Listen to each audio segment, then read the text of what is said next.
dirija na postura correta para a sua coluna.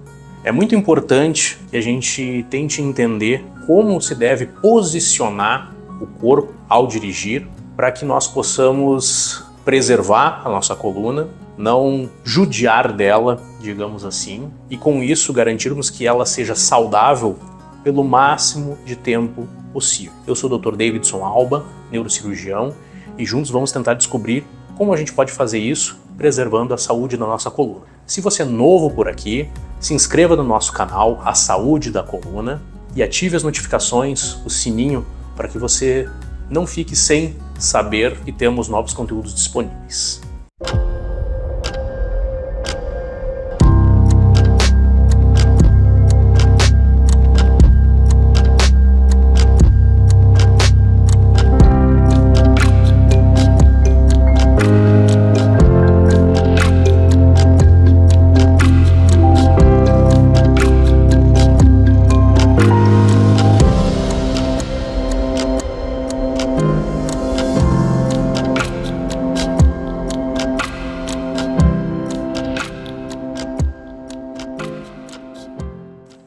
Pois bem, por que eu estou trazendo esse assunto à tona? Esse final de semana eu acabei fazendo uma viagem de carro, dirigindo, e me envolvi com dois eventos de automobilismo.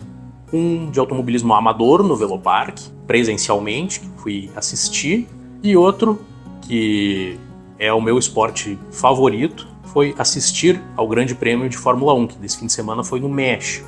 É um esporte que eu acompanho desde criança e tenho muito gosto e entusiasmo por ele.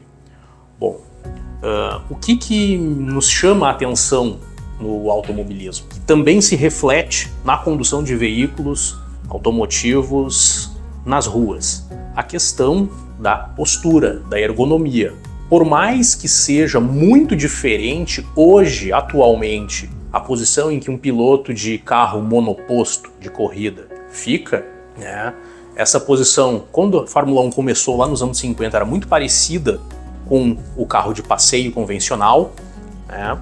Uma posição mais vertical, mais ereta. Em meados dos anos 80, ela foi migrando para uma posição mais inclinada, mais próxima do deitado, principalmente por conta dos projetos do Gordon Murray, que começou com essa proposta de um carro mais baixo, um centro de gravidade mais baixo, para permitir que a aerodinâmica fosse mais eficiente, né, às custas do conforto do piloto, diga-se de passagem. E hoje em dia, na Fórmula 1, os pilotos vão praticamente deitados, né, porque eles ficam em uma posição onde apoiam os isquios, os glúteos, no assento, as costas ficam num ângulo inclinado, porém deitado, e as pernas ficam semiflexionadas com as canelas em uma posição mais ou menos horizontal, né, para acessar os pedais. Então, mais horizontalizada ainda do que era nos anos 80 e 90. É lógico que essas posições não são ortodoxas em relação à postura que a gente usa para conduzir o nosso carro. Porém, dentro desse contexto, existe uma adaptação, uma ergonomia e um preparo dos atletas, porque os pilotos são atletas de altíssimo nível.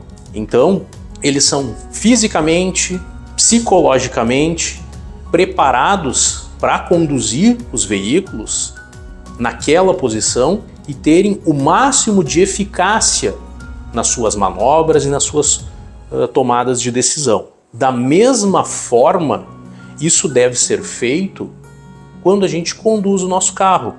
Deve-se respeitar a anatomia adequada, original da coluna. As curvaturas lordóticas, né, convexa para frente, da coluna cervical e da coluna lombar, devem ser apoiadas. A postura ela tem que conservar, com o mínimo de esforço, a posição fisiológica, natural da coluna do condutor. Então, existe uma série de cuidados que têm que ser tomados e são ditados pelas regras do Código de Trânsito, por uma questão de segurança e de conformidade. Porém, além disso, a gente deve se preocupar que a posição de dirigir seja fisiológica, seja confortável, seja correta, para que isso não seja um mal sendo infligido, sendo feito à nossa coluna após horas de condução.